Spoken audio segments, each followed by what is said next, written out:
Hey guys, welcome back to my channel. In this video you're going to see me sculpting, molding, making a prosthetic and applying boils and dolls heads to my face. Now to start my sculpt I am using a face cast I have. If you do not have a face cast, don't worry about it, just use a flat board.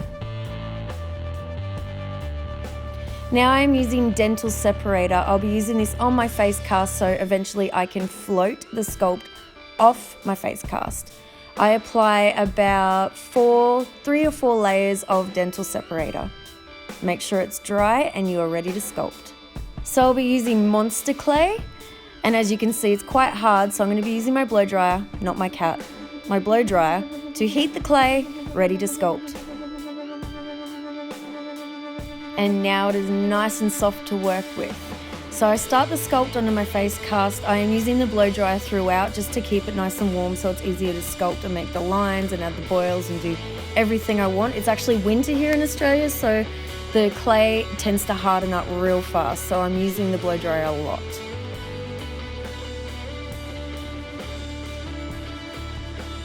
As you can see, I'm fiddling with the Barbie doll head because I'm just not sure how I'm going to get it into the boil and into the prosthetic. And boom, I cut it in half and there you go. Fits like a glove.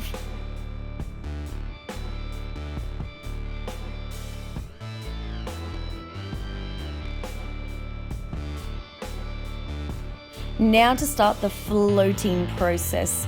As you have applied dental separator, it should float the clay off within 7 to 24 hours depending on how many layers you did. Obviously I did a lot of layers, so it came off pretty quick. Now I have laid it out onto my flat board. I have made a barrier ready to make my mold using Pinkysil silicone.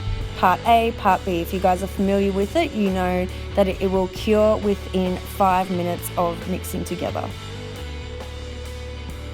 So now I am pouring the Pinkysil onto my sculpt, ready to make the mold. This will cure within about 30 minutes. Separating the clay from the mold can be a little time consuming, especially when it's as messy as this. I actually thought I stuffed it up when I saw this, but don't you worry, I saved it. I saved the day. Now using petroleum jelly, I'm applying it to the mold to make sure at the end when I separate the prosthetic from the mold, it separates well. I'm using Baldiez and acetone. I mix about half-half until it is a semi-runny liquid. Now I apply about 3 layers of Baldiez onto the mold, letting it dry in between. Now using Plasil Gel 10, I am mixing part A with part B. I also add a tiny bit of foundation just to get that skin tone happening within the silicone. Once I've mixed this, I'm going to add my Deadner. Deadner will make the silicone softer like skin, so the more you add, the more squishy it'll be. I usually go half-half to silicone. Now very carefully I pour the silicone into my mold, making sure there's no bubbles. I then apply 2 more layers of Baldiez over the top to encapsulate the silicone. Now using talcum powder or baby powder, I apply it to the prosthetic as it makes it a lot easier to peel away from the mold. I slowly brush it away and there it is. And this is me showing you how squishy it is and how evil my cat is. Now to add some definition and tone to my prosthetic, I am using Skin Illustrator. Using this alcohol-based paint, it is perfect for painting on silicone and on top of Baldiez and encapsulated silicone.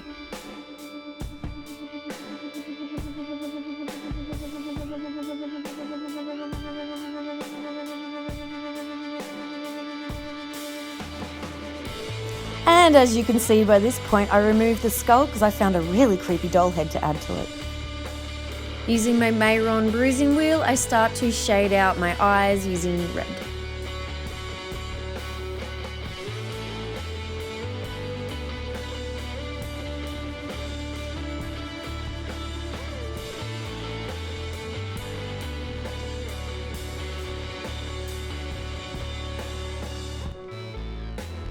Boom.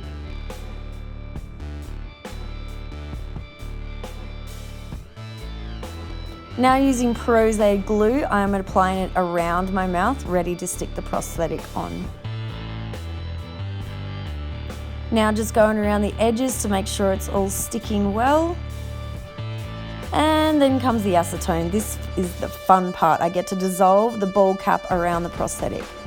So as you saw earlier, I mix Baldiez with acetone. The more acetone you mix with the Baldiez, the easier it is to remove, and depending how many layers you did also.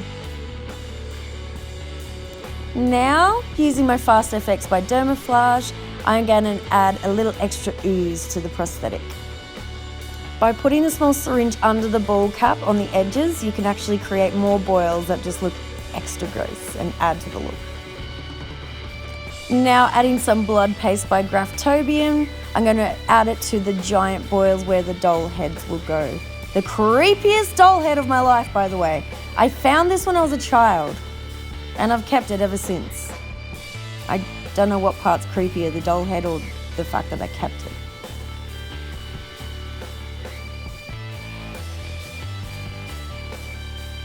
Now using Graftobian blood gel, I am adding more blood.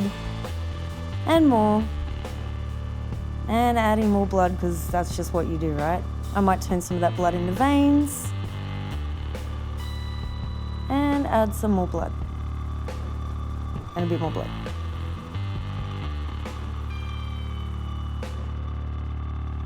Well, there you have it, guys. My weird boils and doll's head prosthetic look. I hope you enjoyed watching as much as I enjoyed creating this unusual look for you. I'll have many more to come, so do not forget to hit subscribe.